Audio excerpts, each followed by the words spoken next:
Assalamualaikum warahmatullahi wabarakatuh.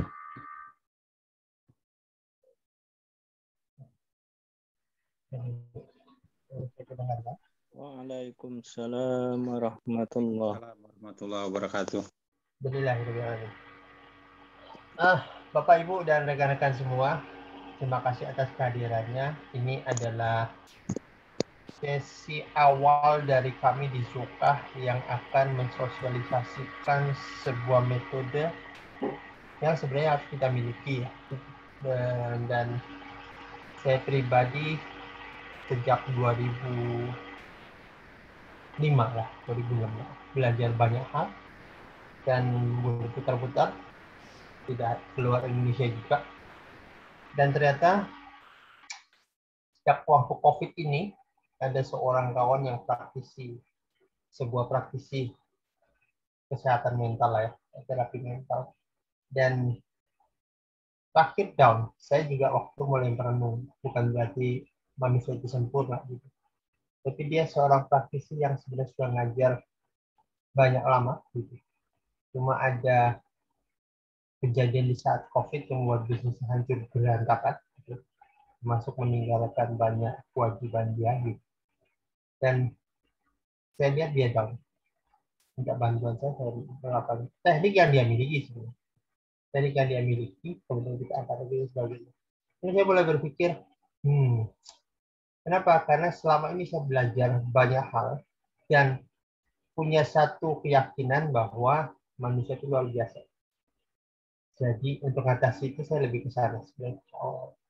Namun ketika saya melihat beberapa kawan yang down, saya mulai berpikir, harus ada satu zat yang menjadi sumber daya untuk semua ini. Dan kadang-kadang ketika kita fokus pada diri kita paham bahwa kita punya keterbatasan.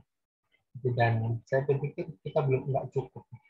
Dan saya mulai sebelum COVID kali. Sebelum COVID ada juga seorang bekas pejabat yang down juga karena lumayan lah dia punya bisnisnya ditipu orang dan sebagainya. Pejabat ini sebenarnya orang yang jujur.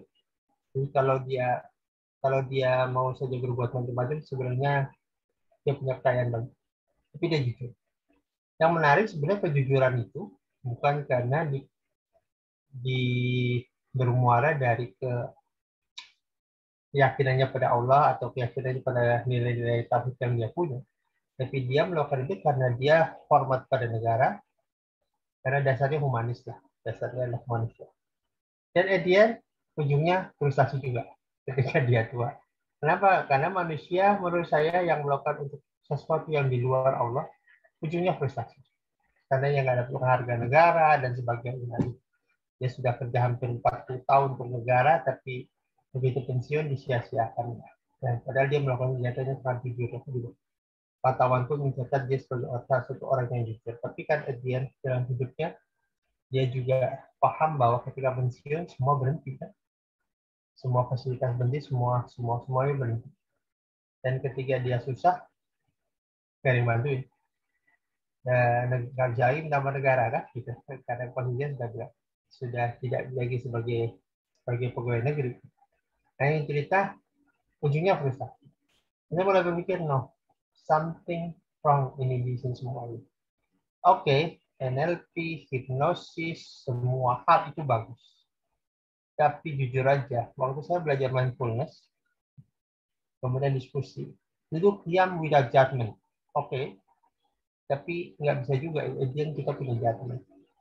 Dan menurut saya waktu saya sempat diskusi dengan channel, saya bilang judgment itu selalu ada. Nggak mungkin kita nggak ada judgment. Tanyaannya judgment siapa? Bagi saya judgment terbaik ketika membawa Allah dalam hidup kita. Jadi kita hidup ini sebenarnya bagusnya tidak murni pure judgment, no judgment, almost nggak mungkin. Tapi kita tetap membawa frame dalam pikiran kita sebagai sebuah judgment. Nah, judgment terbaik ketika membawa Allah dalam hidup kita. Harusnya begitu sebenarnya.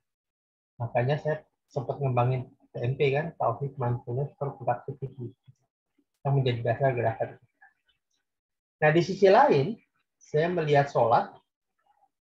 Dari kecil, saya tidak pernah diajarkan tentang bagaimana sholat yang khusyuk, melibatkan pikiran dan hati ya, pikiran dengan kalbu. Saya diajarkan kita mungkin belajar tentang bagaimana membaca doa sholat, bagaimana gerakan sholat. Pertanyaannya, pernahkah kita diajarkan sholat yang melibatkan diri kita sebenarnya dan tenang setelah sholat? Saya tidak pernah belajar.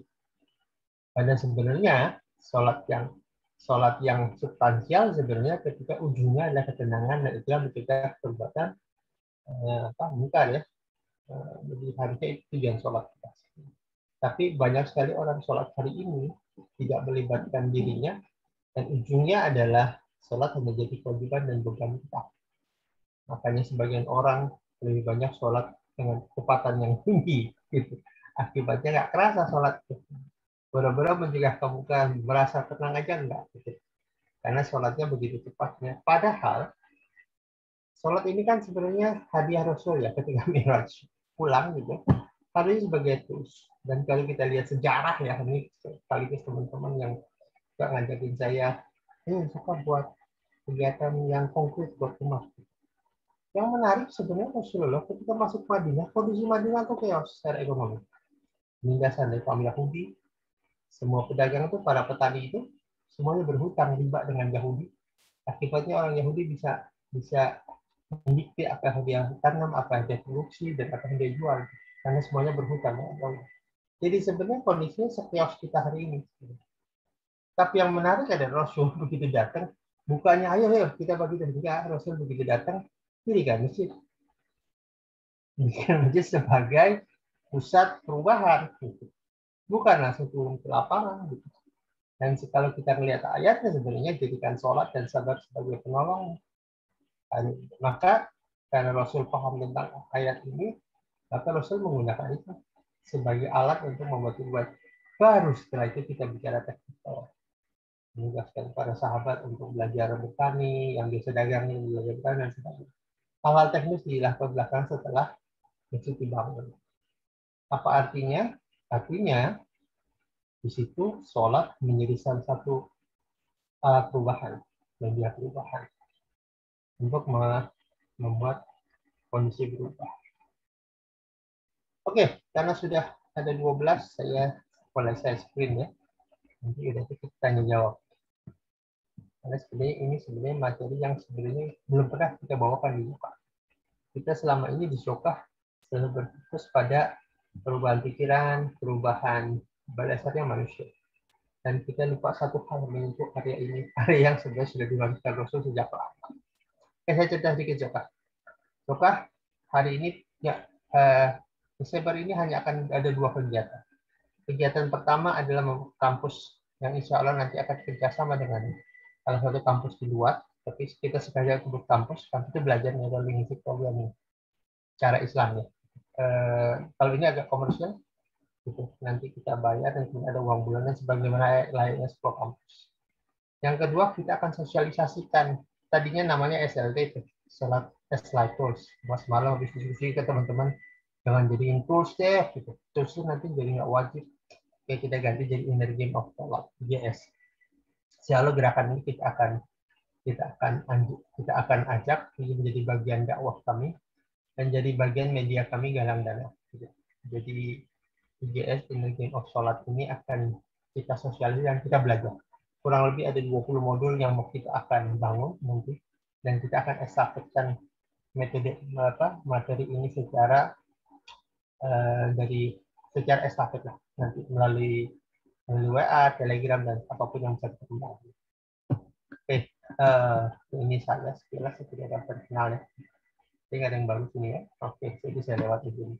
Oke, kita sekarang diskusi dulu satu hal tentang mindfulness. Ini hari ini Google menjadi salah satu pelopor mindfulness.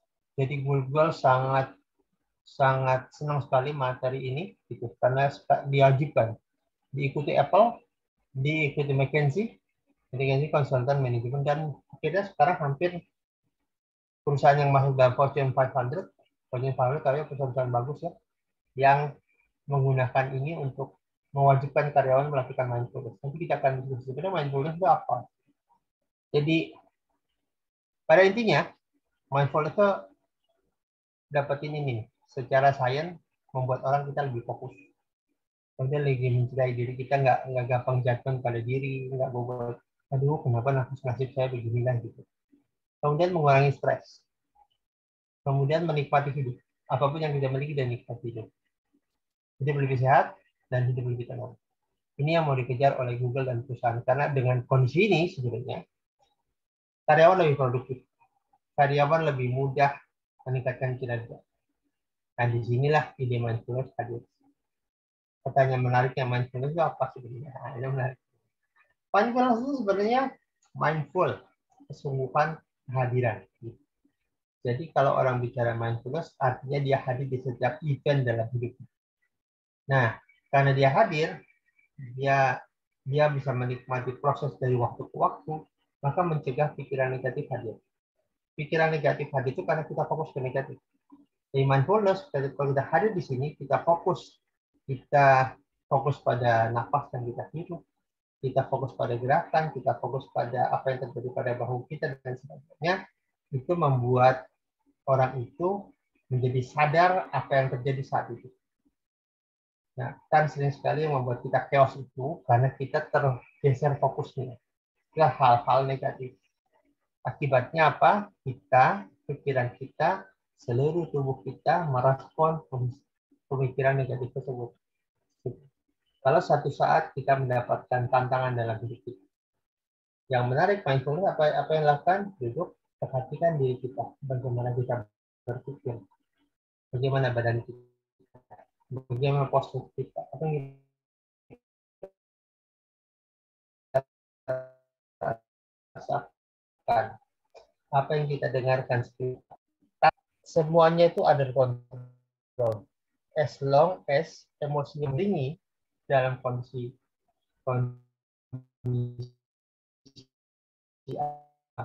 yang dia dapatkan itu stabil. Jadi kan attachment kita negatif. Nah, oke, anggaplah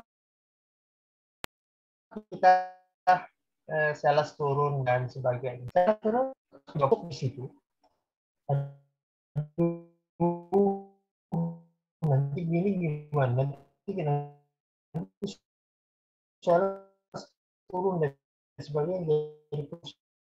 Ini jadi malas menelusuri. Tapi kan untuk evaluasi dan membuat tindakan tanpa emosional yang negatif. Karena dengan emosi tanpa emosional negatif kita dengan mudah menelusuri. Yang kita maksud dengan mindfulness. Mindfulness itu apa sih sebenarnya? Sama seperti hari ini. Hari ini kita duduk, dengerin, mata ke depan, sadari kepala kita, sadari tulang belakang kita, sadari tangan kita, sadari indera kita, sadari semua, sadari apa yang kita lakukan. Bagaimana mendengar suara, bagaimana kita melihat layar, dan sebagainya. Menyadari hari itu membuat kita tidak mudah terdistraksi. Nah, lalu apa langkahnya? Napas. Napas menjadi salah satu alat. Jadi kalau Bapak Ibu satu saat nih, ini saya cerita mindfulness dulu ya. Satu saat dapatkan kondisi yang nggak enak dalam hidup. Kita ada istilah stop. Stop itu apa? S-nya itu stop. Stop dulu, berpikir gitu. Kemudian take a deep breath, take ya, ambil nafas. Perhatikan nafas yang masuk dan keluar seberapa saat. Kemudian observasi apa yang terjadi. STO, observasi. Ini apa sih yang terjadi? Bagaimana pikiran saya merespon ini semua? Bagaimana jantung saya? Bagaimana semua? Observe saja. Oke, dan berikutnya proceed. Lakukan apa yang bisa kita lakukan. Jadi maksud saya sering ini, mindfulness itu menggeser semua emosional negatif yang melekat di sebuah tantangan, kemudian melakukan proses follow up. Karena apapun dalam hidup kita tentang dihadapi, kalau emosional attachment-nya dilepasin, kita lebih logik. Ada bagian korteks di dalam pikiran kita yang bisa bekerja menemukan jalan. Dan itu teori mindfulness.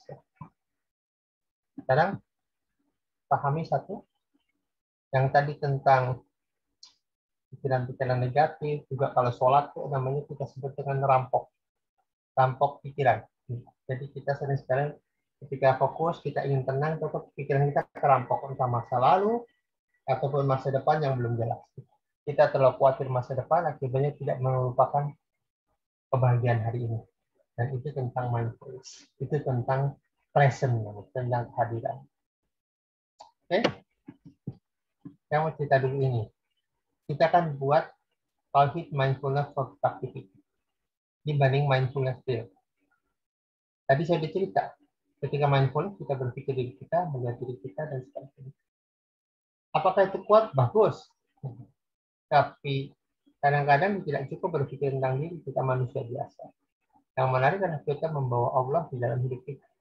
Kita tarik nafas, bayangkan kita melihat Allah, atau yakin Allah melihat kita. Maka ketika Allah melihat kita, pastikan kita mungkin sholat ya, melakukan sesuatu buat Allah, tapi kita juga lupa tentang pengawasan Allah pada kita. Jadi kalau kita berpikir Allah mengawasi kita, maka kita akan melakukan perbuatan yang lebih berhati-hati. Nah, di dalam TME, kita duduk tenang, pikirkan. Jika saja kita merasakan Allah hadir di sekitar kita, maka apakah Allah suka terhadap apa yang kita pikirkan? Apakah Allah suka terhadap apa yang kita lakukan? Apakah Allah suka terhadap pilihan-pilihan visual rutinitas yang didapatkan hari ini? Jadi di TMP kita membawa Allah dalam hidup kita, di mindfulness kita membawa diri kita pada hidup kita. Jadi itu different thing ya. Dua hal beda. Karena yang satu kita membawa Allah, yang satu kita menghadirkan diri kita. Jadi kalau kita bicara mindfulness sama TMP sama nggak? Sama namanya mindfulness-nya. Tapi bedanya adalah proses berpikirnya. Proses berpikir manusia dan berpikir membawa Allah dalam hidup kita. Dan ini juga sebenarnya ide dari apa yang ada di sholat kita. Jadi sekarang kita lihat proses pembuatan behavior kita. Behavior itu ide masuk dari luar. Langkah pertama ada apa? Ditafsirkan dulu. Namanya internal representation. Sertai banyak orang-orang susah gitu. Dan kita memperkirakan dan membuat kesimpulan hidup susah. Maka ketika kita mendapatkan sesuatu yang susah, gitu. Saya sering ini hal yang susah. Karena hal yang susah, maka kita cenderung menarik semua data-data susah pada kita. Kalau hari ini kita mengatakan ini, kita dapat surat, kita akan di PHK bulan depan. Lalu kita baca dengan pikiran ke belakang ke referensi. Referensinya apa? Referensi tentang orang-orang yang susah saat PHK. Gitu. Dan akibatnya apa? Seluruh muncul data yang berhubungan dengan PHK susah itu muncul di pikiran kita. Karena kita seperti sedang memainkan tombolnya. Kalau komputer itu sedang membuat program, enter, tek, program susah. Muncul semua hal yang bersusah. Seperti Google, gitu. Di search engine tulis PHK orang susah. Muncul semua data yang berhubungan dengan PHK susah. Dan itu juga yang terjadi pada hidup kita. Muncul data dalam pikiran kita. Bawah sadar merespon itu. Hadir, gitu. Akibatnya kita memilih dari data yang ada. Itulah respon kita. Namun kalau hidup kita sering dikelilingi oleh orang positif, kemudian hal-hal positif, bahkan kita ketemu banyak orang yang tadinya PHK kemudian bangkit, maka ketika kita dikasih PHK, kita akan muncul. PHK, lihat sekeliling kita. Oh, orang-orang PHK bahkan bisnisnya berkembang pesat. Maka ketika di PHK kita menjadi lebih tenang. Dan data yang muncul di dalam pikiran kita ada data yang bagus. Nah, sholat harusnya membuat internal representasi kita adalah hal yang positif. Why? Bagaimana orang bisa negatif kalau tiap hari berkoneksi dengan Allah selama 5 kali? Harusnya dia terjaga dari data-data itu. Harusnya sholat membuat internal representasi dia menjadi lebih positif, akibatnya behaviornya menjadi lebih positif. Apapun yang kita hadapi hari ini, maka istilah tafsir saya tentang jadikan sholat dan sabar sebagai penolong. Karena dengan memikirkan hal baik, maka kita seperti memainkan tombol baik dalam kehidupan kita. Akibatnya apa? Yang muncul ada dalam diri kita hal-hal baik. Dan itu bagian itu yang kita pilih.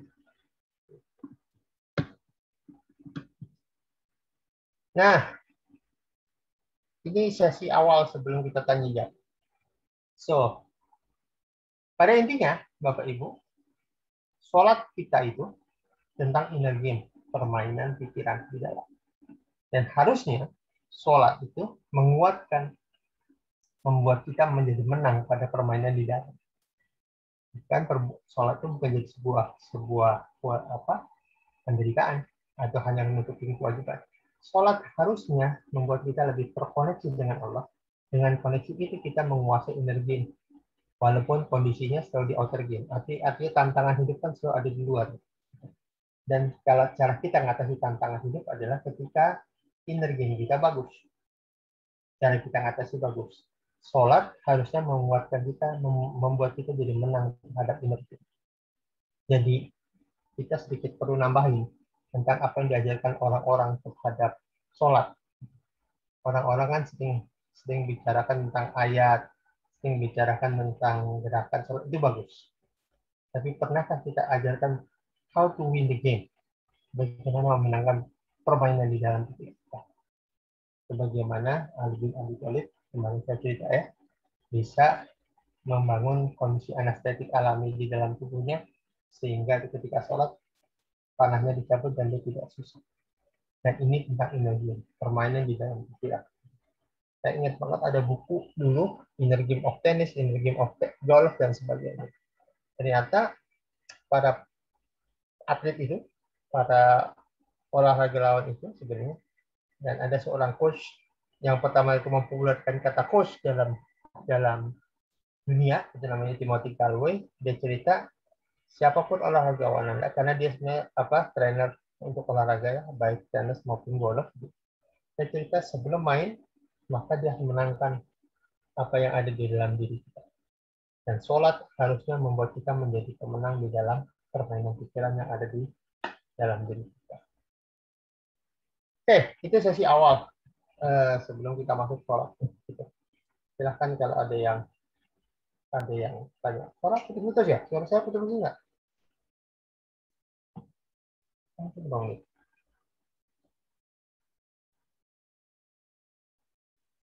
Oke, pertanyaan? Oke. Suara saya kedengar? Putus-putus.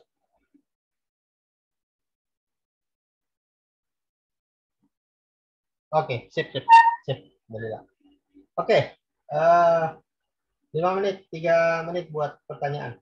Kalau nggak, kita akan lanjut.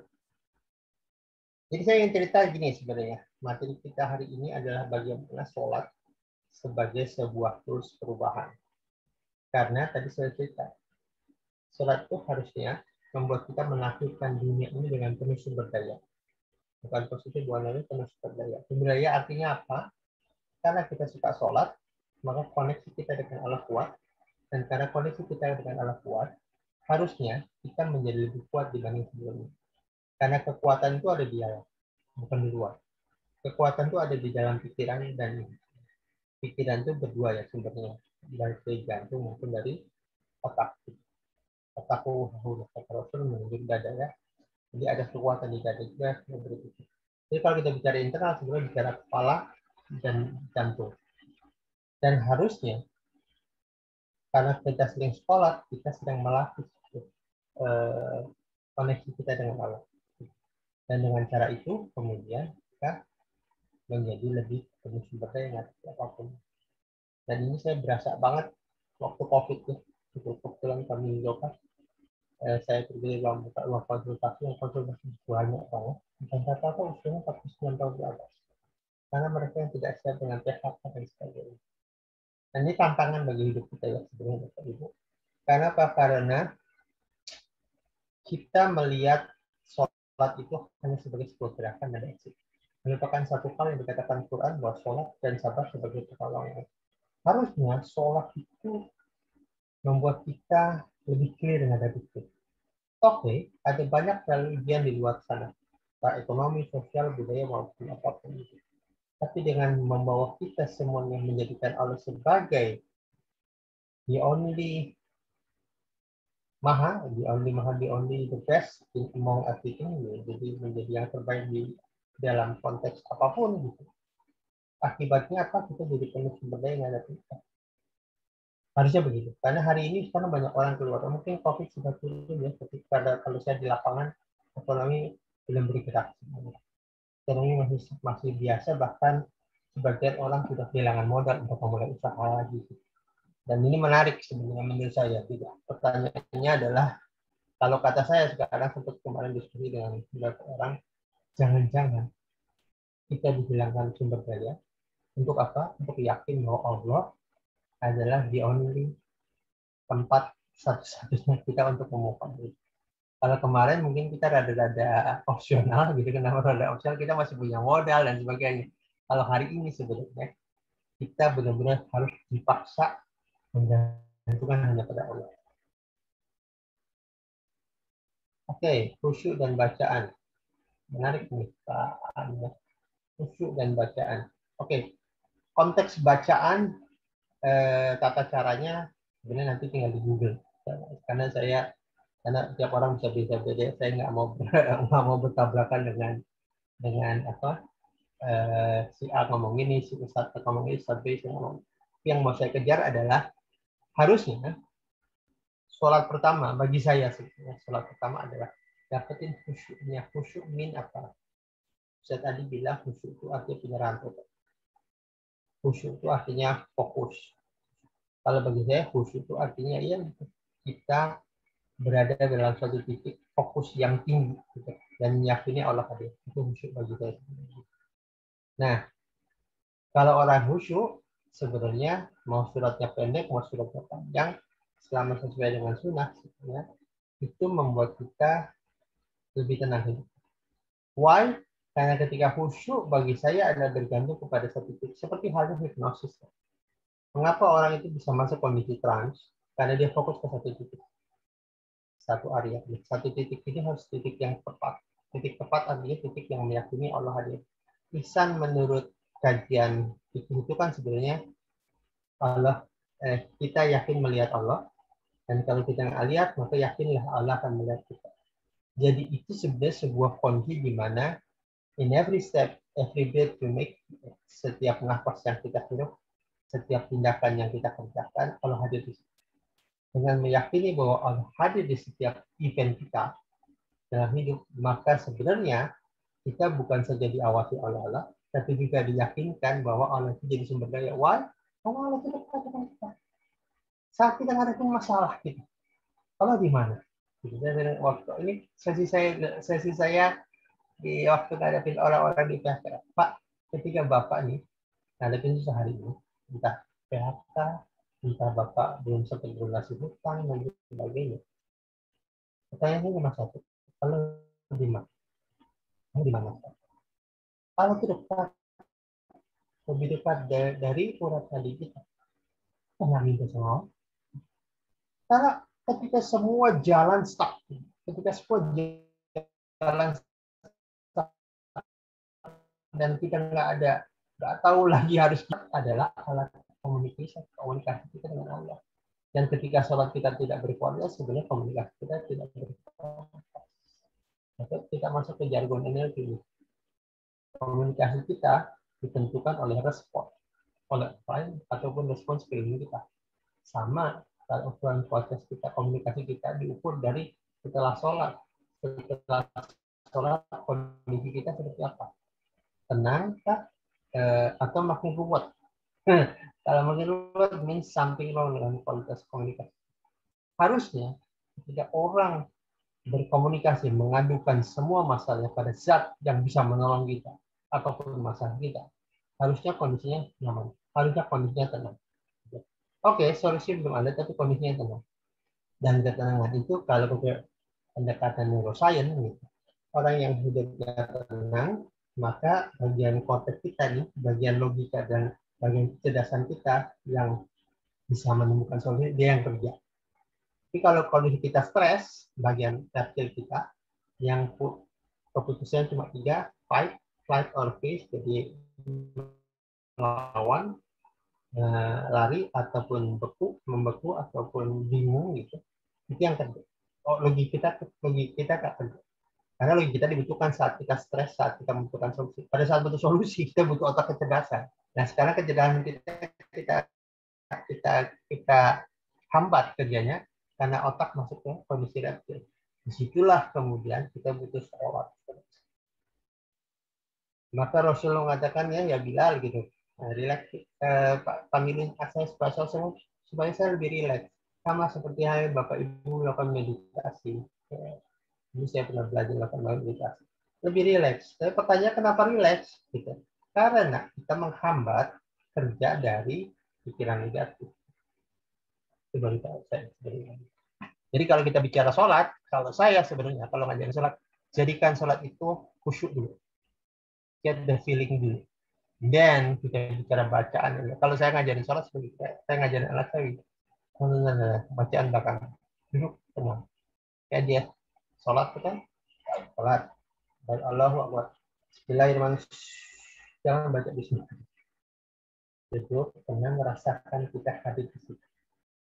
Rasakan kaki kita, rasakan semua hadir di situ.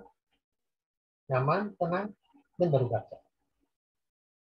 Dan kita tempat kita rasakan dengan namamu ya Allah bismillahirrahmanirrahim. Itu artinya kita sedang melakukan sesuatu atas nama zat yang besar. So keberhati-hatian itu menjadi sebuah media yang tepat. Bayangkan kalau kita hadir ke sebuah pertemuan mewakili perusahaan kita. Yang dipanggil itu bukan kita tapi perusahaan kita. Bagaimana sikap kita? Sikap kita tentu dengan keberhati-hatian ya, karena kita membawa pesan bukan membawa diri kita. Itu maksud saya gitu. Nah, kalau kita membawa diri kita mungkin sembarangan, tapi ketika kita bawa nama Allah harusnya hari itu setiap napas yang kita hirup, setiap tindakan yang kita lakukan berhati-hati. Itu maksudnya tentang menjadi sebuah langkah yang harusnya menjadi alat kita untuk membuat perubahan bagi diri kita. Baru kita bicara tentang bacaan. Baru kita bicara yang lain. Tentu ini cara saya ngajarin anak. Baik, kalau bacaan dan sebagainya. Ini nomor satu adalah diri bahwa Allah hadir, Allah perhatikan kita, dan Allah jadi sumber daya. Baru kita bicara bacaan. Jadi kalau saya lebih ke khusyuknya, kalau saya ya. Untuk awal ya, tentu bacaan harus benar, gerakan harus benar. Tapi bagi saya, sholat itu energi. Sholat itu harusnya membuat kita lebih tenang. Sholat itu harusnya membuat kita yakin kalau hadir di sana dan membantu kita membuat kita. Itu maksud saya tentang sholat. Oke, itu Pak Aan. Oke, nggak lagi kita lanjut ya.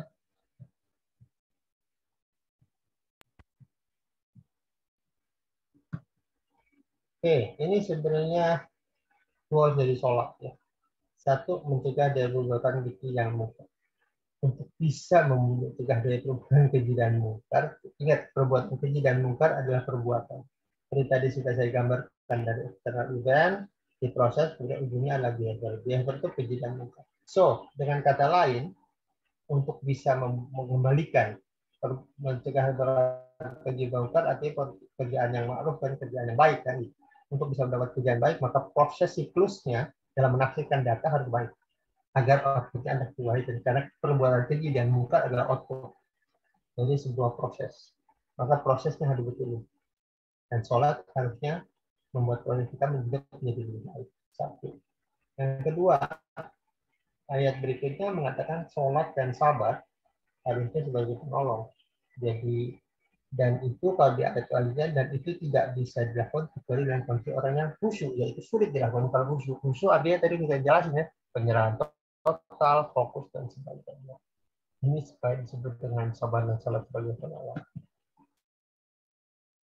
Oke, nah ini kita sekarang review sholat kita. Kita ada namanya format system. Format system itu untuk membedah suatu kasus. Maka kita telusuri pakai 4 pertanyaan. What, why, how, if. Jadi kita tanyakan. What, kita mulai pertanyaan apa? Apakah sholat kita sudah khusyuk? Nah, itu kita tanyakan. Apakah sholat kita sudah membuat kita merasa tenang, nyaman? Apakah jadi kalau di dalam membedah kasus itu, kalau ada kata what, maka gunakan sebanyak mungkin pertanyaan yang mulai dari what. Dari apa? Apakah sholat kita sudah khusyuk? Apa yang membuat kita tidak khusyuk? Apa yang diperlukan sebuah khusyuk dan sebagainya. Maka ini sebenarnya kalau Bapak Ibu membahas sebuah kasus gitu. Ini adalah dari Australia format system gitu. Mulai dulu dengan pertanyaan what, kemudian jawab. Tidak ada mengapa ini. Kenapa kita tidak merasa tenang saat mendengar sholat? Kenapa kita tidak membaca buku belajar lebih dalam tentang sholat? Lalu mulai dengan kata kenapa. How? Kita bedah lagi. Bagaimana caranya supaya sholat yang benar? Bagaimana saya bisa mendapatkan informasi yang benar? Jadi kita mulai dengan bagaimana. Baru terakhir dengan if. Itu kalau atau bila. Maka apa yang terjadi bila saya tidak khusyuk dalam sholat? Apa yang terjadi bila saya sudah khusyuk, tapi kok saya tidak merasa tenang? Apa yang perlu saya lakukan? Maka dalam menggali sebuah kejadian, termasuk sholat, gunakan format ini untuk Bapak Ibu menjadi clue, untuk membuat perubahan. Karena begini Bapak Ibu, kalau kita nanti dipanggil Allah satu saat ya, kita tidak tahu kapan gitu, maka yang saya akan sekarang sholat. Pertanyaannya, apakah sholat kita sudah sesuai kualitasnya atau belum? Kalau belum kan sebenarnya kita seperti menuntut kewajiban, tapi sebenarnya tidak dapat apa-apa. Yang kedua, dalam konteks problem solving, hidup kita ya, challenge solving misalnya, sholat harusnya menjadi alat bantu untuk menemukan solusi, tapi kita nggak dapat apapun. Jadi sebenarnya kalau kita bicara tentang life tools, ya sholat adalah life tools. Sholat adalah sebuah langkah yang tepat. Sebuah langkah solusi yang tepat. Ini sekarang kita diskusi tentang sholat as mindfulness. Sholat, mindfulness tahu tadi ya, mindfulness atau kesungguhan kehadiran kita di satu tempat. Dan mindfulness dalam konteks Islam adalah ihsan dan tumakninah. Ihsan dan tumakninah. Ihsan itu adalah ketika duduk Allahu Akbar untuk pertama kali, kita bukan saja melakukan kegiatan sholat untuk Allah, tapi kita juga merasa sedang diawasi Allah. Dan karena sedang diawasi Allah, maka kita mulai urut dari wudhu kita, pakaian kita ke sedang sholat. Nah, saya ingin cerita, saya dulu termasuk kagum punya asisten rumah tangga. Kalau saya ajak pergi kemana-mana, dia selalu bawa tas, isinya baju. Saya kadang-kadang malu juga waktu kalau ingat cerita ini. Jadi dia punya baju khusus buat sholat. Kalau pergi kemana-mana, bajunya itu wangi sekali. Karena apa? Bapak Ibu paham Bapak Ibu.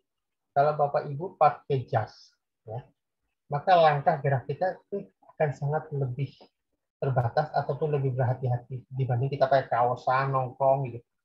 Why? Karena kita bukan hanya itu, jas ini sebagai sebuah namanya kondisi mental kita berubah. Maka mempunyai baju khusus buat sholat itu bagus. Kenapa bagus? Karena itu akan membuat mental kita berubah. Maka di dalam sholat, selalu pakai pakaian yang terbaik, bukan pakaian baru, pakaian yang terbaik. Karena sholat ini sebenarnya tantangan kita tuh kalau subuh gitu. Kalau subuh itu memang yang bagus tuh maksain keluar rumah ya, jangan di rumah, walaupun memang tak boleh juga di rumah sebenarnya kalau kita sehat ya gitu. Misalkan keluar rumah gitu, karena keluar rumah kita pakai pakaian yang lebih bagus dibanding pakaian sehari-hari. Kadang-kadang kalau di rumah saya lihat sebagian orang bangun tidur bajunya itu, sholatnya bajunya itu. Aku karena dua, aku sudah jalan. Nah, jadi kalau sholat keluar baju kita lebih bagus. Dengan baju yang bagus mental kita lebih bagus. Nah, ada dua hal di dalam sholat kita yang paling penting. Satu adalah tumakninah. Tumakninah means apa? Setiap gerakan itu harus kita sadari. Jadi kalau kita Allahu Akbar, diam dulu sesaat, jangan langsung ucapkan doa apapun. Sadari keberadaan kita. Nanti kita latihan ya. Sadari keberadaan kita, baru ucapkan doa. Begitu juga waktu ruku. Allahu Akbar. Diam dulu sesaat, baru baca doa. Jangan langsung baca doa, itu turun tiap gerakan. Itu nanti akan masuk pada kondisi yang namanya bawah sadar. Bawah sadar itu kalau Bapak Ibu, saya sering contohnya, ada ayat kursi, ada ayat di rumah kita, gitu, begitu masuk. Di pertama kali pasang, kita terasa tuh ayat itu. Tapi sekian lama, ayat itu seperti tidak ada di situ. Karena menjadi gerak otomatis. Gerak kenormalan. Itu yang kita maksud sampai frame-nya dipindahin. Kita, frame-nya udah nggak ada lagi. Baru nyadar. Kalau sering udah nggak ada lagi. Karena semua jadi terbiasa. Sama orang yang sholatnya cepat. Naik lagi. Itu sebenarnya kayak sebuah gerakan otomatis dan nggak kerasa. Jadi seharusnya sebuah gerakan yang cuma tenang, diam, santai, kemudian di setiap gerak merasakan Allah hadir. Jadi kalau kita mau coba Allah, belum orang agak lama tuh kalau Allah, sekarang saya mulai memahami karena dia mencoba menghadirkan Allah di dalam hidup dia, di dalam sholat dia. Jadi seperti dia memanggil Allah dan kita akan beberapa saat untuk tidak mengucapkan doa, sadari keberadaan kita, baru kita baca doa. Menjadi itu begitu guys, itu adalah dua hal. Cuma ingat, hadirkan Allah dan rasakan Allah hadir di setiap kehidupan kita ketika sholat. Dan itu sebenarnya fungsi itu menghadirkan Allah dalam hidup kita. Mindfulness itu seperti itu. Every move kita buat, kita sadar kita sedang melakukan pergerakan. Nah ini tentang tumakninah ya. Tumakninah artinya tenang dalam sholat sehingga tidak nampak tergesa-gesa. Jadi nggak cepat gerak-gerak. Oke, sampai sini ya. Ada pertanyaan sebelum kita praktek?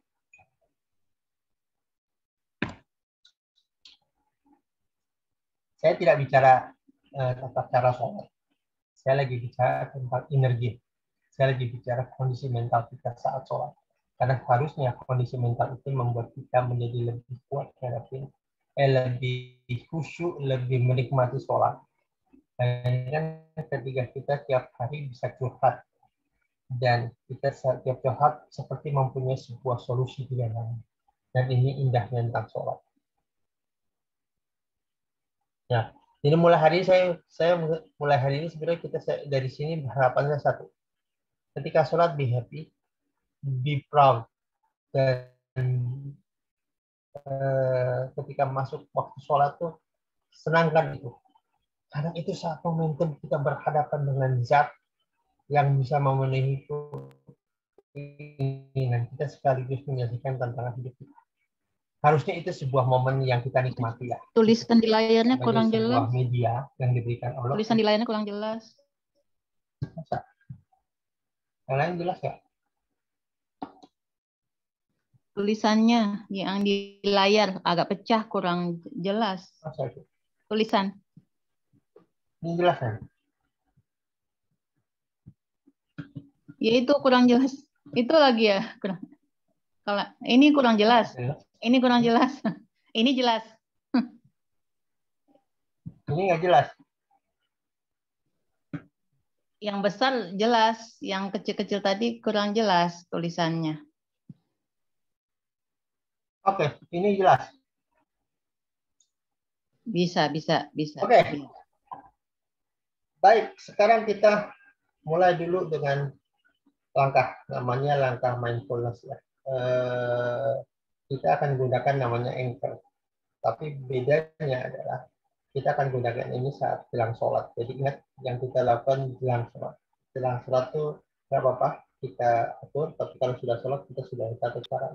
Oke. Langkah pertama menggunakan anchor atau mindful atau kode pikiran. Kode pikiran ngerti ya? Kalau kita katakan begini, kita tahu itu artinya bagus. Kalau kita mengatakan begini, artinya tidak. Itu sebenarnya kode pikiran. Nah, hari ini kita akan bicara kode pikiran. Anchor namanya. Cuma kali ini yang mau kita anchor adalah kondisi khusyuk. Kondisi khusyuk ada kondisi ketika kita berkoneksi dengan Allah. Oke? Gitu. So, ini akan kita lakukan. Nanti Bapak Ibu lakukan ini sebelum Bapak Ibu lakukan gerakan sholat. Jadi kalau sholatnya duduk tenang, berdiri, kemudian tarik nafas, namanya nafas mindfulness ya. Nafas tuh sadari keberadaan nafas kita yang masuk maupun keluar. Tarik nafas, keluarin, tarik nafas, keluarin, tarik nafas, keluarin, sadarin kaki kita, sadarin lutut kita, betis kita, sadarin dada kita, semua indera kita. Kemudian nanti gunakan teknik kode pikiran untuk merasakan hadirnya Allah. Oke? Nah, kode pikiran adalah satu langkahnya. Pilih satu kode dalam hidup yang mau dijadikan kode khusyuk kita. Boleh itu seperti gerakan tangan, boleh pegang ini, boleh pegang tangan atau apapun. Pilih satu kode. Oke? Usahakan kodenya yang unik ya. Ini kan kode-kode unik. Ya. Clear? Oke. Yang kedua, pikirkan satu pengalaman dalam hidup kita. Pengalaman di mana kita pernah merasa khusyuk berdoa, pernah merasakan dekat dengan Allah. Pikirkan itu. Oke, sudah dapat? Oke, kalau sudah, yuk kita install. Kita install di dalam hidup kita agar nanti ketika sholat kita bisa gunakan teknik ini. Sebelum sholat ya, bukan saat sholat ya. Saat sholat sudah ada aturan sebelum sholat. Oke, letakkan semua tangan Bapak Ibu, tangan dan relaksasi duduk, sandarkan kepala, sandarkan kepala, jangan sandarkan punggung ya. Bagus sekali. Tarik nafas sekarang. Keluarkan. Tarik nafas lagi. Keluarkan. Dan lagi tarik nafas. Keluarkan. Dan boleh pejamkan mata. Rasakan saja nafas yang masuk dan keluar. Masuk. Keluar. Dan sekarang rasakan nafas yang masuk. Mendorong semua perasaan tidak nyaman keluar. Perasaan tidak menuju. Perasaan yang membuat kita resah dan stres. Hari ini biarkan dia keluar. Tarik nafas, bayangkan nafas yang kita harus punya warna. Masuk dan keluarkan. Kemudian pikirkan nafas yang masuk punya warna. Dan keluarkan, bagus sekali. Rasakan kehadiran Bapak Ibu di ruangnya. Kaki Bapak Ibu yang menangis. Bagus. Apapun yang terbayang dalam pikiran, sebuah gambar, biarkan gambar itu berada di sana. Dan apapun yang muncul dalam telinga kita, suara-suara sekitar kita, biarkan saja. Karena semuanya membawa rasa rileks yang dalam. Sekarang rasakan rasa rileks berada di kaki kita. Betis, paha kita, tulang belakang kita, berputar sekitar kepala, meringankan kepala, berputar sekitar mata, membuat rileks, merilekskan tulang belakang, merilekskan bahu, dan merilekskan seluruh area tubuh kita, setiap sendi di dalam diri kita. Bagus. Dengan kondisi ini, saya ingin Bapak Ibu kembali ke pengalaman rasa khusyuk di masa lalu. Saya tidak tahu kapan itu, mau sebulan, setahun, ataupun kapan pun itu. Perhatikan saja apa yang muncul dalam bayangan. Bila itu sebuah gambar, besarkan gambarnya. Jauh lebih besar dibanding sebelumnya. Bagus sekali. Karena itu sebuah perasaan. Temukan perasaannya di mana berada. Dan kuatkan perasaan itu. Menjadi 10 kali lebih kuat. 20 kali lebih kuat. 30 kali lebih kuat. Sampai 100 kali lebih kuat. Sehingga perasaannya menyebar ke seluruh area tubuh. Area kaki. Area betis. Area tulang belakang. Dan semua sendi di dalam hidup kita. Bagus sekali. Bagus sekali. Ini sebuah kondisi di mana Anda merasa dekat dengan Allah. Merasa Anda bisa mendengarkan apa yang Allah katakan pada diri. Bagus sekali. Bagus sekali. Dan dalam kondisi ini, silakan gunakan tombol ataupun tanda tangan yang tadi telah kita siapkan. Dan katakan kepada diri, kapanpun, dimanapun, saya membutuhkan perasaan ini, saya gunakan tombol ini, sehingga semua perasaan ini muncul bersama. Bagus, sekali lagi, kapanpun, dimanapun, saya gunakan tombol ini, seluruh perasaan yang ada sekarang menjadi lebih kuat, lebih bagus, dan lebih melekat di dalam hidup. Bagus sekali. Sekali lagi katakan, kapanpun dimanapun, saya membutuhkan perasaan ini, maka yang saya lakukan hanya menggunakan tombol ini, maka semua perasaan ini menjadi hadir dan menjadi sumber daya saya untuk menyelesaikan berbagai macam tantangan yang ada, termasuk ketika ingin sholat. Bagus sekali. Tubuh dan pikiran saya mengerti. Tubuh dan pikiran saya mengerti. Dan tubuh serta pikiran saya mengerti. Bagus sekali. Semua ini menjadi permainan dalam hidup saya sampai saya dikembalikan dalam kondisi semula. Bagus.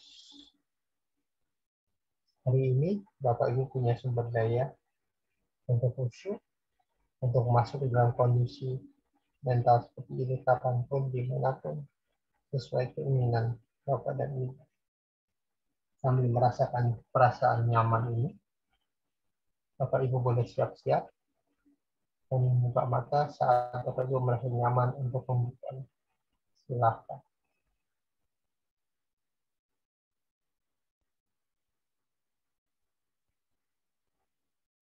Bagus kan, bagus kan. Yang sudah buka, biarkan terbuka.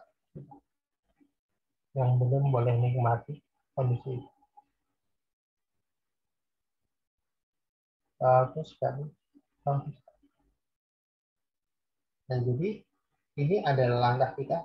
Bapak ini bisa gunakan teknik ini, teknik yang tadi itu. Jadi tekniknya nanti di rumah gunakan, pikirkan rasa khusyuk, gunakan tombol, tarik nafas, kemudian lepaskan. Kemudian gunakan tombol lagi, tarik nafas, kemudian lepaskan. Sampai ketika tombol digunakan, itu terasa relaksasi dan khusyuk. Oke? Nah, yang Bapak Ibu lakukan nanti adalah hilang sholat.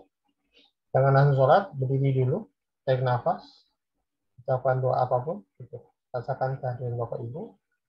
Setelah itu gunakan tadi tombol atau kodenya, dan rasakan semua perasaannya hadir dulu. Bila sudah, boleh buka kembalikan tangannya ke posisi semula, rasakan semua perasaan nyaman, baru untuk gunakan tabiratul ikhram. Ini sedang mempersiapkan kondisi sebelum sholat. Kalau sholat sudah ada tata caranya, kita nggak ada intervensi apapun. Tapi yang kita gunakan sebelum sholat, persiapkan diri sampai kita merasa nyaman. Dan ingat, sholat tentang koneksi dengan Allah. Clear ya? Yang kedua, bayangan ketika kita mengucapkan Allahu Akbar. Ingat perasaan tadi ketika ucapan Allahu Akbar. Allah Akbar, sehingga Bapak Ibu membayangkan sebuah kondisi. Apapun yang bisa Bapak Ibu bayangkan ketika Bapak merasa dekat dengan Allah dan Bapak memanggilnya. Maka setiap panggilan itu membuat panggilan kedekatan kita pada Allah. Maka ketika katakan Allah Akbar, itu seperti kita memanggil Allah untuk hadir memperhatikan gerakan kita. Oke? Nanti kita akan lakukan visualisasi di sini. Satu. Yang kedua, ketika kita sujud, gitu. Pertama, sebelum kita ucapkan doa, rasakan sujud kita. Rasakan Allah hadir memperhatikan kita. Kita sedang bersujud pada Allah, kita sedang merendahkan diri kita.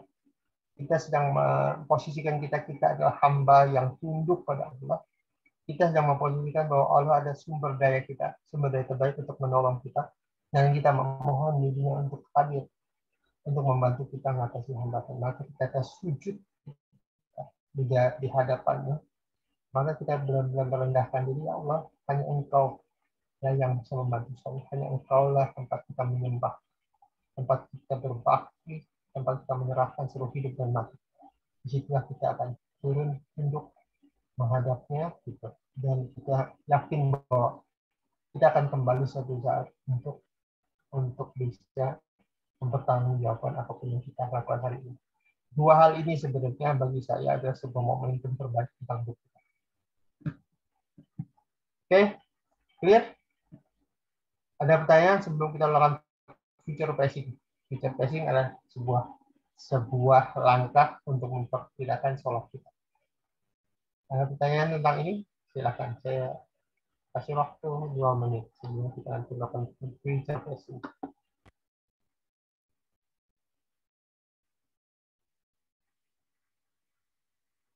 Nanti semua langkahnya?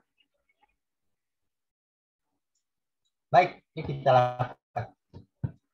Sekarang kembali, duduk tenang. Bapak Ibu tadi sudah tahu tentang langkah sholat ya kita. Sekarang saya ingin Bapak Ibu membayangkan setelah ini, bayangkan nanti, zuhur nanti, Bapak Ibu akan lakukan sholat dengan cara berbeda.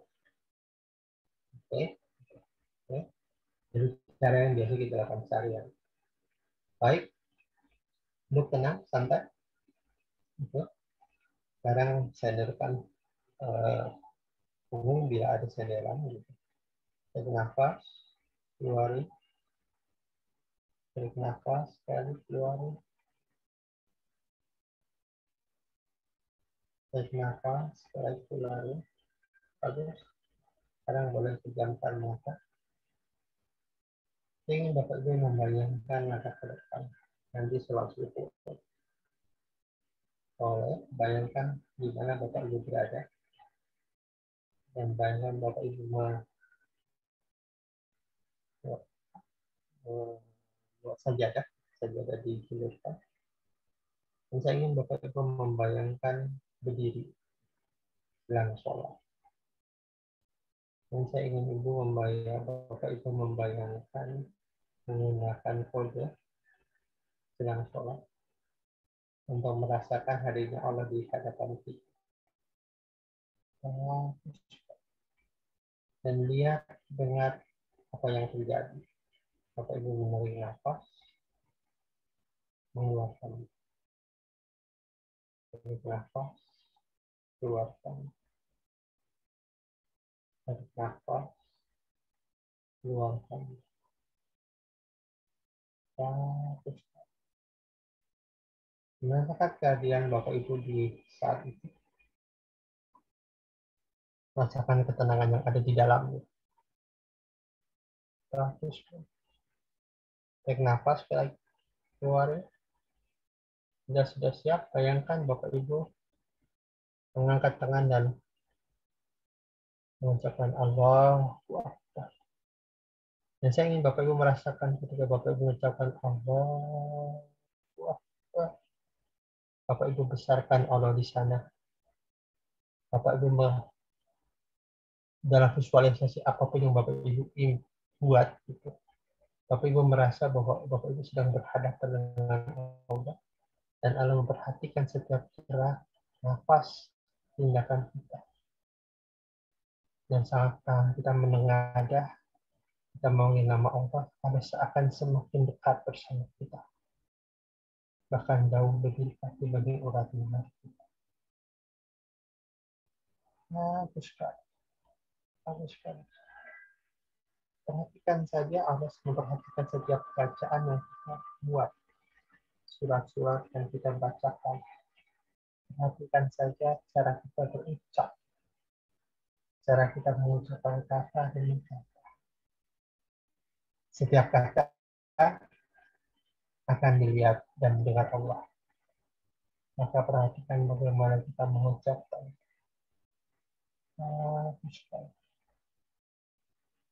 Dan sekarang perhatikan Bapak Ibu mulai mengucap Allahu Akbar dan mulai tutup. Bapak Ibu diam sejenak. Lalu setelah itu mengucapkan doa. Dan perhatikan Allah berada di dekat Bapak, memperhatikan setiap perkataan Bapak. Bagus kan? Kemudian Bapak mengucapkan kami Allah dengan hamidah. Dalam saat merasakan tubuh dan pikiran di situ dan mulai melakukan sujud dan mengucapkan kembali nama Allah yang artinya Allah dekat dengan kita. Bagus sekali.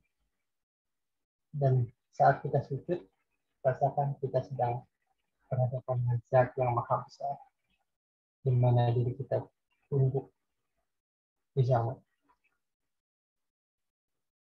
dan merasakan rasa kebahagiaan saat sujud. Karena kita benar-benar berhadapan dengan Zat yang benar-benar bisa menolong kita, tempat kita bertanggung jawab pada sebuah perbuatan. Bagus sekali. Bagus sekali. Rasakan kenyamanan kita mengucap itu. Yang katakan ke dalam diri mulai hari ini dan hari-hari selanjutnya. Kapanpun Bapak Ibu akan sholat, maka kualitas sholat seperti ini yang Bapak Ibu ingin persembahkan kepada Allah. Kualitas sholat seperti ini yang Bapak Ibu banggakan nanti di hari akhir. Dan kualitas sholat seperti ini yang bisa membantu Bapak koneksi dengan Allah dan bisa menemukan ide dan solusi apapun yang Bapak Ibu ingin. Bagus sekali. Bagus sekali. Katakan dalam hati, dalam diri, mulai dari hari ini dan hari-hari selanjutnya, sholat seperti ini yang saya akan lakukan. Tubuh dan pikiran saya mau. Bila sudah, boleh kembali ke ruangan ini kapanpun siap.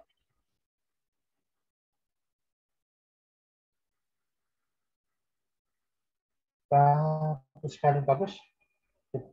Ada pertanyaan tentang ini? Tentang feature passing. Feature passing artinya mendesain langkah kita yang mau kita kembangkan saat sholat nanti.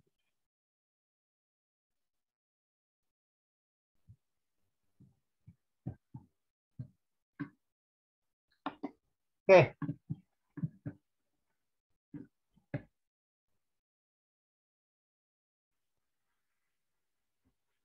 Bisa ya langkah seperti itu ya. Jadi itu kualitas kita sholat. Jadi nanti saat sholat itu karena dengan cara ini kita akan gunakan mental ini untuk menemukan ide ataupun sebuah imajinasi terhadap informasi ide yang mau kita dapatin. Nah ini kalau ini memang dipakai di banyak tempat, bahkan di mindfulness pun dipakai. Tapi kita akan gunakan mental sholat untuk menemukan ide. Lihat, ada pertanyaan dulu sebelum kita lanjut?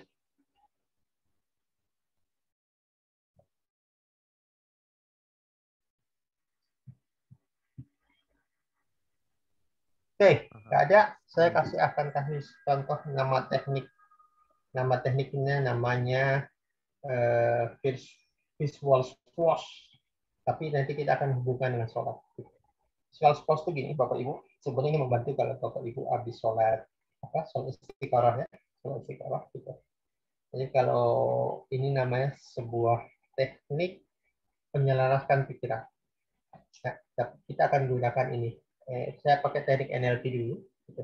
Teknik NLP ini namanya visual post. Jadi misalnya hari ini ya, Bapak Ibu berada di dalam dua pilihan. Misalnya Bapak Ibu mau pindah Jakarta nih ya, mau pindah Surabaya atau Bandung. Jadi kantor milik kita untuk menyuruh kita pindah, saya pilih mau pindah ke Jakarta atau Bandung. Maka apa yang Bapak Ibu lakukan? Gunakan kedua tangan. Tangan saya kelihatan ya. Kelihatan ya. Gunakan kedua tangan. Nah, pilih aja misalnya kode dari Surabaya, misalnya S. Pikirkan tanda S ada di tangan kita. Oke. Kemudian Bandung. Pikirkan ada huruf B di tangan kita. Oke. Ini langkahnya ya. Gitu.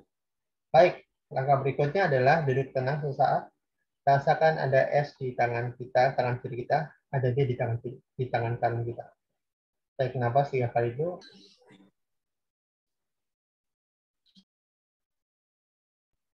Sambil tarik nafas, sadari keberadaan S dan B di tangan kita.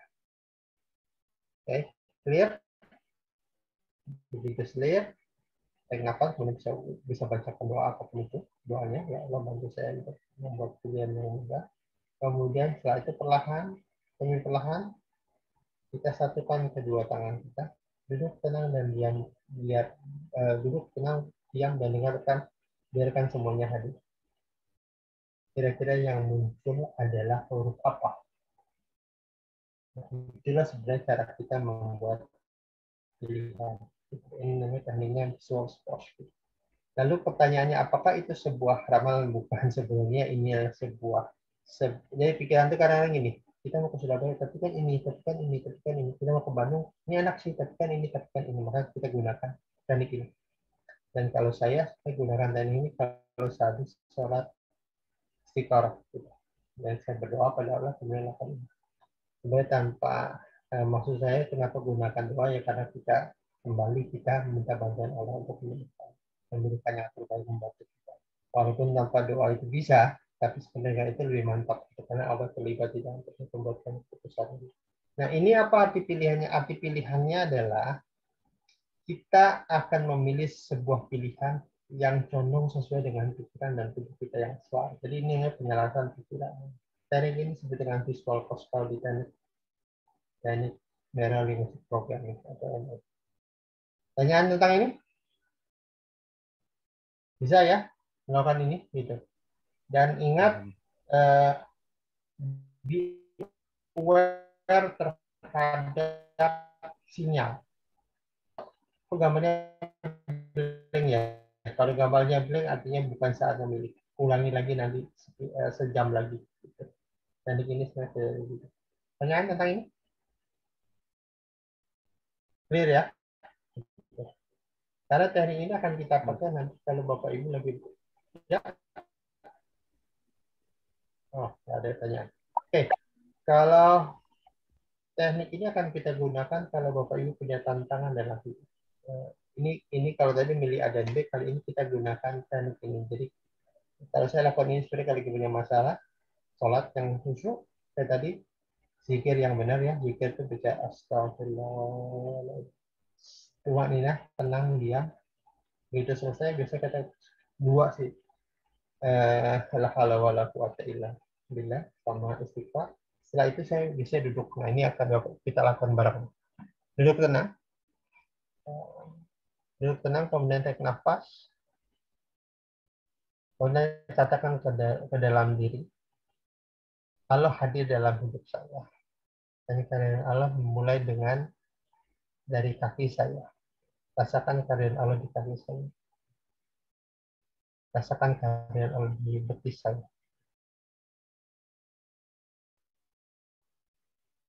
Rasakan kehadiran Allah di paha saya. Kehadiran Allah di punggung saya. Di perut saya. Di jantung saya. Dan biarkan jantung ini membesar sehingga bisa memuat hadirnya Allah di dalam hidup kita. Bayangkan sekarang Allah hadir di leher kita. Dan bayangkan Sekarang Allah hadir di tangan kita,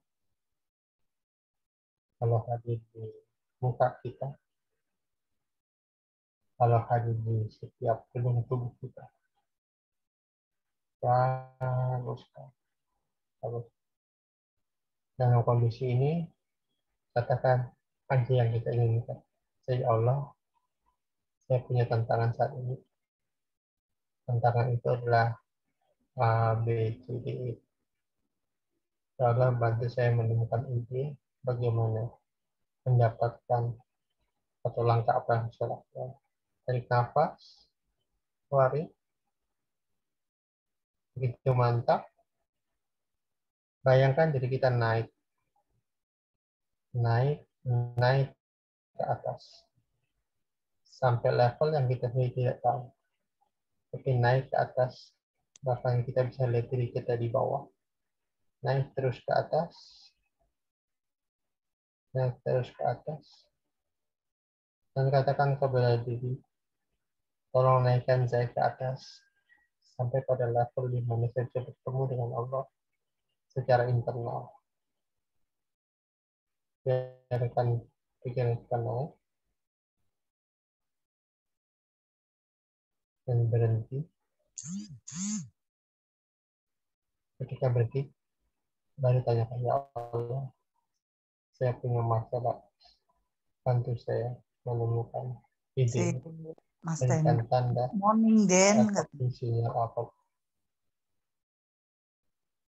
Bagus sekali. Sinyal apapun. Jika sudah ada, jika sudah merasa dapat, walaupun belum jelas apapun, turunkan diri kita ke bawah. Saya akan turun kembali ke bawah. Turun, turun, turun, turun, turun, dan kembali ke ruangan. Bagus sekali.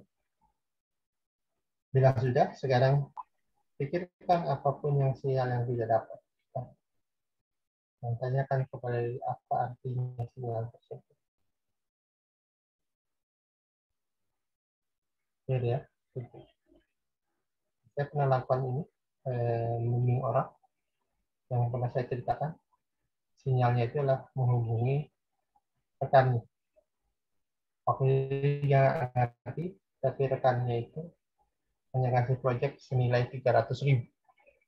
Tapi ternyata dari proyek itu membuat perubahan pada hidupnya. Karena waktu itu dia sebenarnya agak ragu, kerjain Pak, gak usah deh Pak. Saya bilang, kerjain Pak. Saya curiga dari Raka ini ada langkah besar yang dijelaskan, dan itu bukan omongan asal ternyata. Dari situ ternyata dia mendapatkan proyek besar dan menjadi direksi dari sebuah perusahaan. Karena dia bekas manajer di PHK. Kemudian sudah betulin pompa seseorang karena dia pernah kerja di pabrik pompa sebagai manajer produksi, dan dia ngerti. Dan ketika dia lakukan itu, bosnya yang betulin itu senang karena ini dari temannya dan lagi buat perusahaan baru. Maka dia butuh direktur teknik untuk melakukan ini. Dan itu bukan jadi dimulai dari hal kecil menuju hal besar. You never know. Oke. Pertanyaan dari langkah kita. Ingat, langkah hari ini sebenarnya masih langkah pembukaan. Jadi saya tadi lagi bicara tentang sholat, kemudian menggunakan sholat sebagai tools untuk membuat perubahan, untuk membuat diri kita berdaya, kemudian gunakan visualisasi masa depan ketika nanti zuhur, sholat akan seperti itu. Dan yang kedua, kita gunakan sholat, mental sholat, untuk menemukan tantangan yang kita hadapi dan langkah yang kita lakukan. Itulah materi hari ini. Oke, ada pertanyaan nggak tentang ini? Apa sudah bisa semua? Insya Allah bisa. Insya Allah bisa ya. Sip. Ya. Alhamdulillah. Gitu. Jadi gunakan ini sebagai lafil. Karena saya mau bagi sesi terakhir. Nah, Bapak Ibu, sebenarnya kembali kalau di kita itu, di Zoka itu senang sekali membangun sinergi dengan orang. Dan kali ini kita menemukan idenya itu sholat. Gitu. Saya ingin cerita sedikit tentang apa yang terjadi di dunia. Di dunia pernah, Bapak Ibu pernah tahu bela diri capoeira ya, dari Brazil itu, yang itu sebenarnya gitu ya. Gitu. Itu sebenarnya ada bela diri yang perjuangan orang kulit hitam. Perjuangan orang kulit hitam. Jadi dulu kan kulit hitam itu jadi budak ya. Dan dia untuk bisa menyembunyikan bela diri mereka lagi latihan berdiri, mereka menari. Sebenarnya di balik tarian itu latihan bela diri. Dan itulah membuat mereka berjuang. Latihan ini yang melatih para budak-budak kulit hitam itu berjuang melepaskan bebannya dia. Dan lakukan secara berantai. Jadi saya ngajarin apa? Bu Linda ngajarin A, ngajarin B, dan seterusnya. Sehingga jadi sebuah teknik yang berkembang pesat dan menjadi alat perjuangan. Begitu juga di Cina. Di Cina ada namanya Falun Gong. Falun Gong itu berkembang di tahun 97 kalau tidak salah. Oh, 90 kalau tidak salah. Gitu. Yang akhirnya sekarang ditutup bahkan pengikutnya dibunuh-bunuh sama Cina. Sama pemerintah Cina ya. Gitu. Tapi di tahun 90 dia Cina kan selama ini digugat sebagai komunis ya, bukan dikuasai oleh komunis. Ya. Nah, gerakan keagamaan, gerakan Buddha, gitu. Mereka ngajarin senam gitu. Dan secara berantai juga, belajar secara berantai, AB. Dan dari tahun 90 sampai 97 itu pengikutnya sudah sampai 70 juta orang.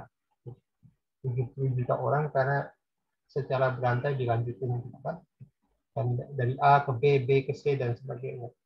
Dan campur pemerintah Cina nggak tahu itu, jadi langsung ditutup gerakan itu, langsung dimasukin penjara. Dan lapangan Tiananmen mungkin yang pernah nggak tahu, salah satunya gerakan Falun Gong ya. Falun Gong itu untuk membuat Cina menjadi kembali ke Buddha sebenarnya gitu. Cuma kan Cina dikuasai komunis ya dari ini gerakan itu. Nah, inspirasi ini sebenarnya menjadi inspirasi kita dalam menyebarkan sholat. Kan sebenarnya materi kita ada 20 modul Pak. 20 modul tentang mungkin kita ganti menjadi inner game of sholat ke IDS gitu. Inner game of sholat supaya sholat itu menjadi tools bagi kehidupan, menjadi alat kehidupan. Cuma kita nggak mungkin ngerjain cuma 10 orang, 20 orang karena kita ingin perubahan terjadi secara total. Dan kita tahu tadi saya sudah cerita tentang bagaimana Rasul di Madinah ya. Rasul di Madinah kita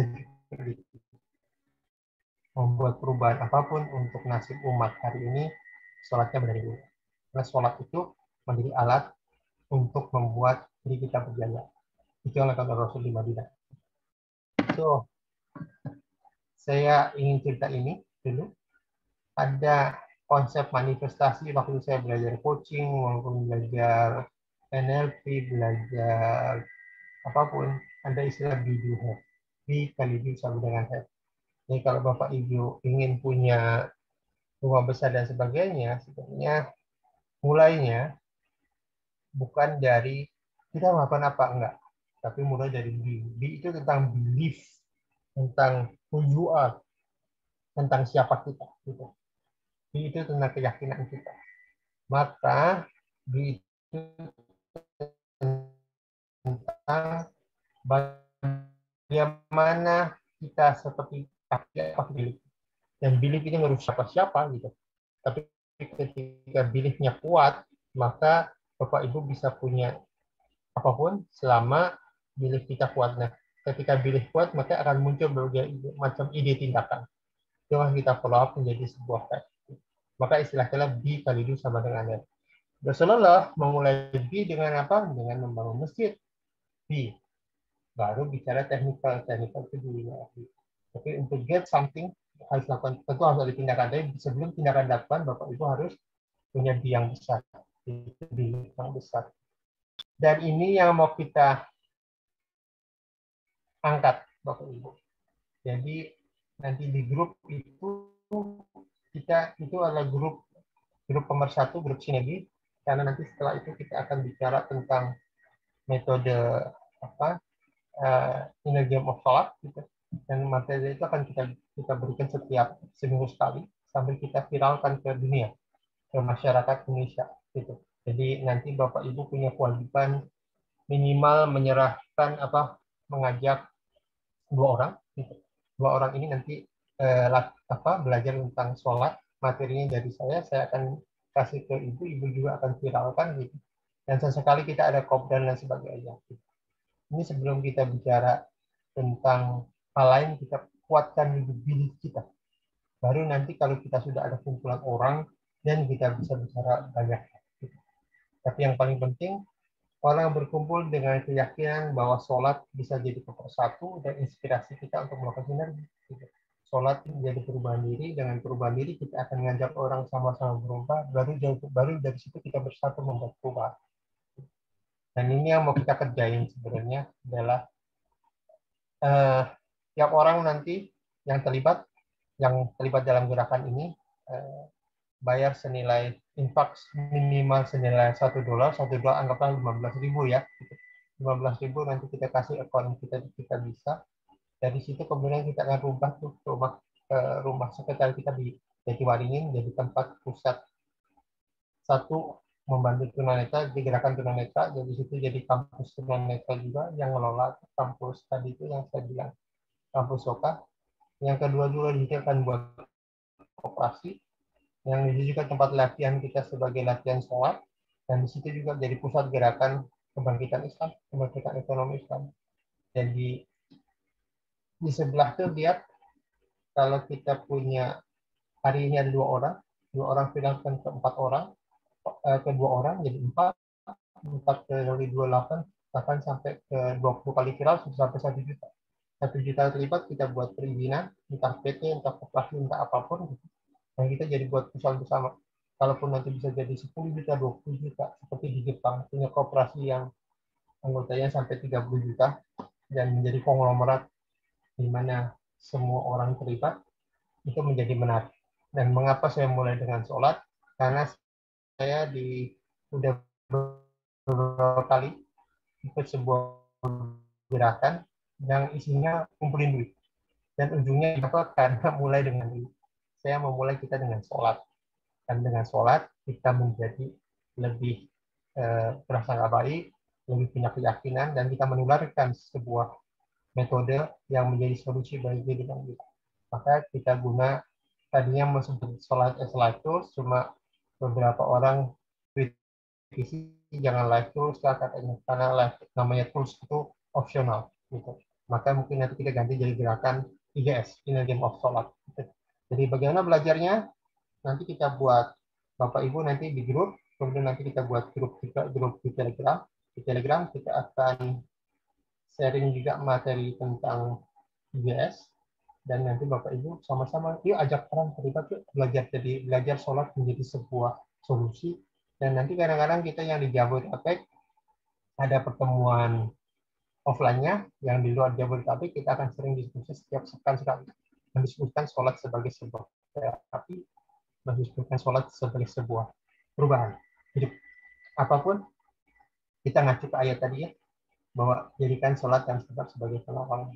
Jadi kita punya tantangan apa dalam hidup kita, ya sholat jadi penolong kita, membuat sebuah ide agar sholat bisa membantu kita menyelesaikan berbagai tantangan. Termasuk kita akan latihan. Maka saya lagi nyusun program silabus 20 modul tentang sholat sebagai sebuah permainan pikiran atau IGF, Inner Game of Sholat, agar kita terjadi proses vital yang terus-menerus, dan kita dakwahin sholat sebagai sebuah inner game of menang dalam inner game. Dan saya yakin sekali sebenarnya kalau kita bersama-sama menjadikan mental sholat sebagai alat hidup kita, sebagai alat atau media kita membuat perubahan dalam hidup kita, yakin hidup kita akan berubah. Karena sholat itu kan yang diwarisan Rasul ya, warisan Rasul ketika pulang Mi'raj. Oke, Bapak Ibu, itu materi kita hari ini. So, nanti kita ketemu di grup. Kalau untuk detailnya apa yang mau kita kembangin dari kegiatan ini, dan mudah-mudahan buat perubahan. Nah, di grup itu, terutama yang ada di grup kita ya, di grup Alumni Society, di komunitas kita tuh sholat ini, Inner Game of Sholat menjadi salah satu tools. Berikutnya saya lagi nego tentang TMP. Teman-teman yang mau ikut latihan TMP, nego dengan sebuah lembaga training, jadi nanti dia akan diwali ke corporate, sekaligus teman-teman nanti tetap bisa jalanin TMP juga secara publik. Kalau untuk perusahaan, mungkin akan diganti judulnya menjadi Tauhid Centric Mindfulness, karena saya harus merubah nama agar terlihat familiar di perusahaan, bukan familiar maksudnya, terlihat lebih tidak terlalu islami banget, karena perusahaan agak nolak kalau terlalu islami banget, gitu. Kecuali memang perusahaan Islam ya. Gitu. Jadi kita mungkin ubah menjadi Tauhid Centric Mindfulness, karena kemarin saya coba ngobrol dengan perusahaan, dia kenal dengan teocentric. Teocentric itu adalah teologi dari agama Kristen sebenarnya. Teologi. Maka saya nggak mau pakai nama teologi. Saya bilang, oke, saya nanti akan masuk dengan teocentric mindfulness. Jadi itu kita belajar. Nah, komunitas Komnas itu nanti akan menjadi komunitas yang mau ngapain hari ini. Mau jadi trainer, belajar di situ. Mau jadi terapis, belajar di situ.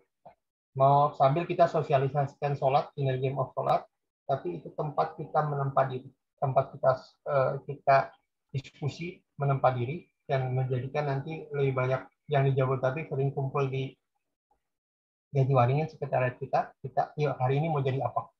Mau dalamin terapi, ayo. Mau dalamin jadi trainer, ayo. Tapi saya lebih fokus ke corporate training. Karena apa? Karena duitnya ada di sana, corporate training. Nah, sambil kita sosialisasikan ilmu IGS tadi, Inner Game of Sholat, untuk bisa benar-benar membuat perubahan bagi umat. Jadi kami Zokah atau LSM, Lembaga Swadaya Masyarakat, selalu gerakan kita selalu punya misi. Dan salah satu misi yang mau kita tegakkan hari ini adalah membangun sinergi. Karena kalau tempat sekretariat kita itu bagus ya, karena kita sudah niat membuat 3 lantai. 1 lantai buat teman-teman tunanetra, sekaligus jadi dapur umum 2 lantai buat pergerakan ekonomi umat. Itu maksud saya gerakan yang mau kita gabung. Cuma kembali, kami di Zokah tidak mulai dengan teknikal, bagaimana Rasul ajarkan. Kita mulai dengan B dulu. Karena saya sudah sejak dari tahun 86 mencoba membangun B. Jadi dan gagal. Bahkan pernah ada sampai dari 86 sampai 2012. Kemarin baru ketahuan ada kebocoran di dalam proses pembinaan, akibatnya kita tutup itu dan kita lapor ke polisi dan sebagainya, ada penipuan dan sebagainya. Waktu itu saya agak sedih juga. Yang salah adalah karena kita mulai dengan teknikal, bukan mulai dengan gerakan moral, dan sholat harusnya menjadi gerakan moral. Jadi saya akan mengulangi lagi kembali langkah itu, tapi mulai dengan gerakan moral, baru masuk ke gerakan teknikal.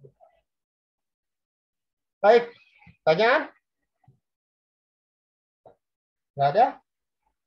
Baik, kalau nggak ada, kita kembali ke grup. Nanti ini akan di-share di grup. Kemudian kita lanjutkan dengan gerakan Inner Game of Sholat, sambil kita akan berdiskusi apapun untuk perubahan kita. Baik, kalau tidak ada, kita tutup dengan kafaratul majelis. Subhanakallahumma wa bihamdika wa astaghfiruka wa atubu ilaik. Assalamualaikum warahmatullahi wabarakatuh. Waalaikumsalam warahmatullahi wabarakatuh. Terima kasih, Coach. Ya, sama-sama. Ya, terima kasih, Coach.